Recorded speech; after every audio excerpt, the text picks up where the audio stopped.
Hi friends, வணக்கம். எல்லாரும் எப்படி இருக்கீங்க? ஆக்சுவலாக இந்த வீடியோ எதுக்குன்னா, நேற்று ஈவினிங் வெட்டிங் ரிசப்ஷனுக்கு விஜய் சாரும் ட்ரிஷா மேமும் ஒன்றா வெட்டிங் ரிசப்ஷன் அட்டென்ட் பண்ண அந்த வீடியோ சோஷியல் மீடியாவில் ரொம்ப viral and everybody is talking about this. எல்லாருமே இன்க்ளூடிங் எங்கள் வீட்டில் இருக்கிற லேடிஸ் எல்லாருமே ஏன் இப்படி எலெக்ஷன் டைமில் ஏன் விஜய் சார் இப்படி பண்ணணும் அப்படிங்கிற ஒரு கேள்வி தான் எல்லார் மனசுலையும் ஓடிட்டு இருக்கு. அண்ட் அஃப்கோர்ஸ் இதை வந்து அவங்களோட பர்சனல் லைஃப் அப்படின்னு சொல்லி நம்ம கடந்து போகவும் முடியல. ஏன்னா நம்ம வீட்டில் ஒரு ஆள், ஸோ நம்ம வீட்டில் இருக்கிற ஒரு அண்ணாக்கு, நம்ம வீட்டில் இருக்கிற ஒரு தம்பிக்கு, நம்ம வீட்டில் இருக்கிற ஒரு பர்சனுக்கு லைஃப்பில் இப்படி நடக்கும்போது நம்ம அதை பற்றி பேசாமல் இருக்க முடியல. So I just want to post this video. இதில் என்னோட தாட்ஸ் என்ன, ஹவு ஐ சி திஸ் அப்படிங்கிற ஒரே விஷயம் தான். நான் இதை வந்து முட்டு கொடுக்க வரல, நான் இதை வந்து பயாஸ்டா பேசல, நான் இதை வந்து நியாயப்படுத்தலை, இது எல்லாத்தையும் விட்டுருவோம். ஹவு ஐ சி திஸ் அப்படிங்கிறது தான் ஒரே விஷயம். எனக்கு வந்து எப்படி தோணுதுன்னா, சங்கீதா மேம் வந்து எலெக்ஷனை பக்கத்தில் வச்சுக்கிட்டு விஜய் சார் மேலே இப்படி ஒரு ஸ்ட்ராங் அக்யூசேஷன், அதாவது அவரை வந்து ரொம்ப பர்சனலாக அவரோட கேரக்டர் என்ன, அவரோட தாட் ப்ராசஸ் என்ன, அவர் எப்படிப்பட்டவருங்கிற மாதிரி ரொம்ப டீட்டெயிலாக ஒரு அக்யூசேஷன் வைக்கும் போது, அதுவும் எலெக்ஷன் பக்கத்தில் இருக்கும்போது, அவங்க வந்து அங்கே இன்னொரு கமா போட்டிருக்காங்க.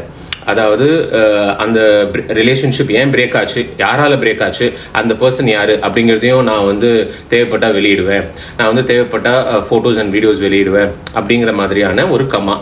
ஸோ எலெக்ஷன் பக்கத்தில் இருக்கும்போது இப்போவே இந்த ஒரு நிகழ்ச்சி வந்து நம்ம மனசுல ரொம்ப பெரிய பாதிப்பு ஏற்பட்டுச்சு.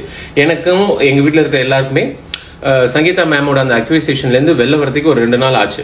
ஸோ எலெக்ஷன் ஒரு 2 நாள் இருக்கும்போது மறுபடியும் புதுசாக இந்த videos and photos and stoves இது இவங்க தான் அப்படிங்கிற மாதிரி மறுபடியும் ஒரு அலிகேஷன் அப்படி வெளில வந்துச்சுன்னா அது எலெக்ஷனை ரொம்ப பாதிக்கும். இந்த அரசியல் களத்தில் எப்போ வேணா, எங்கே வேணா, யாரை வேணா, எப்படி வேணா பண்ணுறாங்க. பேரும் ஒன்றா ஒரு மேரேஜ் ஃபங்க்ஷன் அட்டென்ட் பண்ணுறாங்கன்னா அவங்க வந்து ஓப்பனாக ஒரு ஸ்டேட்மெண்ட் கொடுக்கணும்னு நினைக்கிறாங்க. ஸோ வந்து அவர் வந்து மனசில் பட்டதை தெளிவாக வெளியே நம்மக்கிட்ட சொல்லணும்னு நினச்சிருக்காரு. So they just wanted to show it to the public. அப்படிதான் நான் பார்க்குறேன். ஸோ நம்மளும் இதை வந்து ரொம்ப பர்சனலாக டீப்பாக டிக் பண்ணாமல், அவங்க ஃபேமிலியில் ஒரு விஷயம் நடந்திருக்கு அப்படிங்கிறத மட்டும் அந்த கண்ணோட்டத்தில் மட்டும் பார்த்துட்டு, நம்ம அரசியலில் என்ன, அரசியல் களத்தில் என்ன, அடுத்தது என்ன அப்படின்னு பார்த்துட்டு போவோம். Just don't judge him by this. அவர் இடத்துல இருந்து பார்க்கும்போது தான் தெரியும் எது கரெக்ட் எது ராங்குன்னு. ஒரு மேரேஜ் பிரேக் ஆகுதுன்னா அதுக்கு 1000 காரணம் இருக்கலாம். நான் இதை வந்து சங்கீதா மேம் வந்து தப்பு சொல்லலை. இவங்க மேலே தப்பு இருக்கலாம், அவங்க மேலே தப்பு இருக்கலாம், இதில் 1000 ரீசன்ஸ் இருக்கலாம்.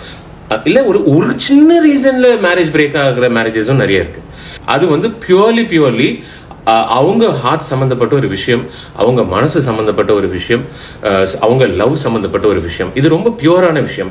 இதுக்குள்ள நம்ம இறங்கி நம்ம இது கரெக்டு தப்புன்னு பேசி அதை அசிங்கப்படுத்த வேண்டாம். அவங்களோட மனசு, அவங்களோட வாழ்க்கை, அவங்களுக்கு எது பிடிச்சிருக்குன்னு பார்த்து அமைச்சிக்கிறதுல அவங்களுக்கு எல்லா உரிமையும் இருக்கா இல்லையா?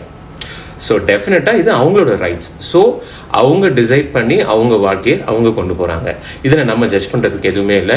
அண்ட் இதை வந்து ரொம்ப டீட்டெயிலாக இறங்கணும்னா அது நல்லா இருக்காது இல்லையா? இப்போ நம்ம வாழ்க்கையில் ஒருத்தவங்க வந்து நீ இந்த ட்ரெஸ்ஸை போடு, நீ அந்த ட்ரெஸ்ஸை போடுன்னு சொல்கிறதுக்கு நமக்கு அவ்வளோ கோவம் வரும்.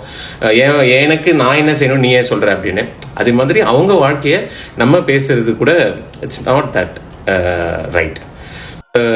நிறைய பேர் வந்து இதை வந்து அவரோட கேரக்டரையோ இல்லை அவரோட அந்த ஹார்ட்டையோ வந்து ரொம்ப சீப்பாக பேசாதீங்க.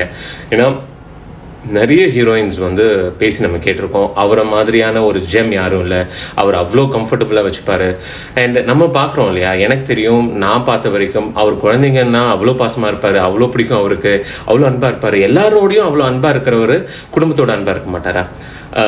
ஸோ திஸ் இஸ் சம்திங் பர்சனலுங்க. அவங்களுக்குள்ளே ஏதோ ஒரு பிரச்சனை, ஏதோ ஒத்து வரல, ஏதோ ஒரு டிஃப்ரென்ஸ் ஆஃப் ஒப்பீனியன்ஸ் ஏதோ ஒன்று நடந்திருக்கு. And they have decided to split. அவங்க வேற வழியில் போகலான்னு டிசைட் பண்ணியிருக்காங்க. இதை வந்து நம்ம ஜென்ரலைஸ் பண்ணாமல் நம்ம வந்து அவருக்கு பெஸ்ட் ஆஃப் விஷஸ் சொல்லி அவங்க ஹாப்பியாக இருக்கணும் அப்படின்னு நம்ம விஷ் பண்ணி பிளஸ் பண்ணி எல்லாரும் இதை வந்து அக்செப்ட் பண்ணிக்கிறது தான் எனக்கு தெரிஞ்சு ரைட். இதுக்கு மேலே நம்ம ரொம்ப பர்சனலாக போய் அவங்கள அட்டாக் பண்ணுறது இஸ் நாட் ரைட்.